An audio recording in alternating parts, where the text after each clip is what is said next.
네, 저는 핑크의 대표이사를 맡고 있는 권영탁입니다. 저는 SK텔레콤에서 한 15년 정도 일을 했고요. 그리고 하나카드에서 한 6년 정도 일을 해서 아무래도 ICT와 이 금융을 모두 잘 알고 있는 사람이다 보니까 이 그룹에서 저를 대표이사를 시킨 것으로 알고 있습니다. 그리고 핑크는 2016년도에 설립된 조인트 벤처입니다. 하나금융 지주가 51%, 그리고 SK텔레콤이 49%의 지분을 갖고 있는 회사고요. 출범 당시부터 SK텔레콤이 가지고 있는 강력한 ICT 경쟁력을 기반으로 보다 편리하고 간편하게 고객들에게 금융 서비스를 한번 제안해보자 라는 취지로 설립이 되었었습니다. 핑크는 설립 초기부터 이 목적은 명확했거든요. 그러니까 SK텔레콤이 가지고 있는 ICT 경쟁력을 기반으로 해서 기존의 금융 서비스를 보다 보편적이고 훨씬 편리하게 이 고객들한테 제공을 해보자 라는 목적을 가지고 출시를 했습니다. 그래서 그 과정에서 여러 가지 다양한 것들을 이제 고민을 해왔는데, 사실 그 대표적인 것들이 이제 고객의 통신 데이터를 활용해서 대안적인 신용평가 모델을 제공함으로써 고객들이 소위 말하는 심파일러처럼 금융 이력이 없어서 금융 서비스를 받기 어려운 고객들이 보다 더 편리하게 서비스를 받게 할 수 있도록 함이었었는데요. 저희가 그렇게 고민을 했음에도 불구하고 실질적으로 서비스 론칭을 당시에 하지 못했습니다. 그 이유는 금융산업이 규제산업이다 보니까 라이센스가 없이는 사실 사업을 아무리 좋은 아이디어가 있어도 펼치기 어려웠었거든요. 그 과정에서 샌드박스 이 시행을 저희가 알게 되었고요.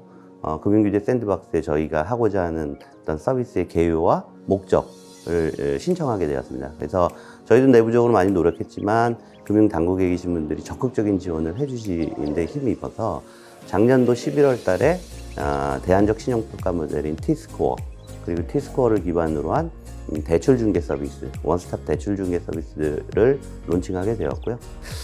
통신 데이터를 기준으로 한 820점 이상이 나오게 되면 예시적으로 5천만 원 대출을 받게 되면 대략 연간 한 50만 원 수준의 이 금리 할인, 그리고 연간 1억 정도의 대출을 받으신 분들은 연간 한 100만 원 정도의 대출 금리를 경감받게 됩니다. 그래서 기존에 사실 이 금융 이력이 없어서 대출을 받기 어려웠던 소위 말하는 심파일러 고객분들은 정말 급한데도 불구하고 돈을 빌리지 못해서 여기저기 고민을 하시다가 핑크를 알게 되어서 이 대출을 받게 되신 이 사례가 실질적으로 많이 발생을 하거든요. 그래서 그분들이 특별히 저한테 감사하다는 얘기를 주시는 적도 있어서 그런 부분이 굉장히 기억에 많이 남습니다.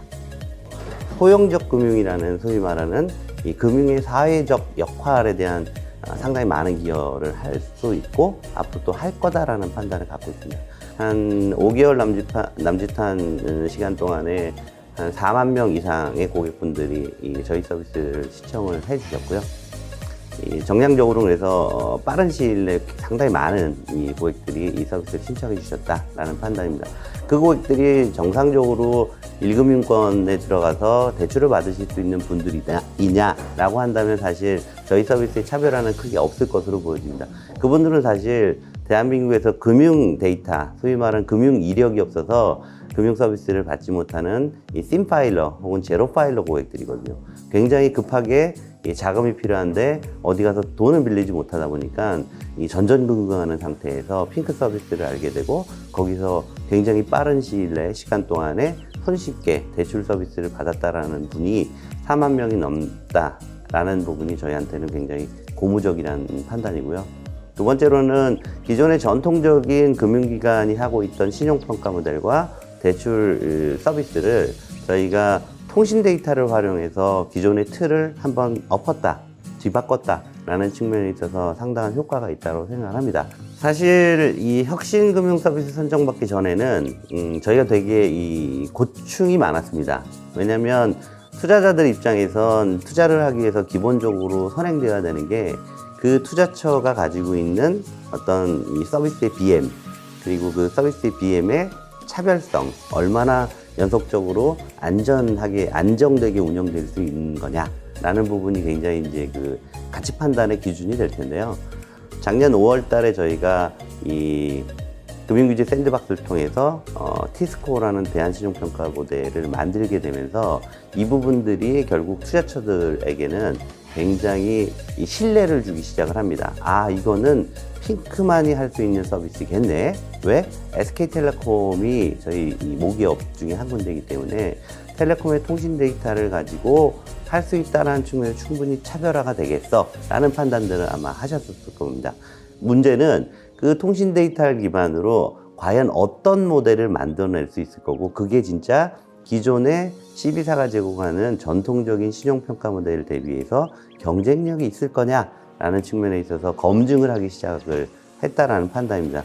그 결과 저희가 작년도 한 7월경에 다시 한 500억 정도를 투자를 받았습니다. 이 하나금융지주와 SK텔레콤으로부터 각각 이제 합해서 500억을 받게 되었는데, 그것뿐만 아니라 핑크가 지금 시장에 운영하고 있는 이 서비스에 대해서 여러 새로운 투자자들이 관심을 많이 보여주고 계시는 상황입니다. 그래서 SK텔레콤과 하나금융 지주 이외에도 또 다른 이 서드 파티들이 핑크에 대한 투자를 지금 적극적으로 검토하고 있는 그런 단계입니다.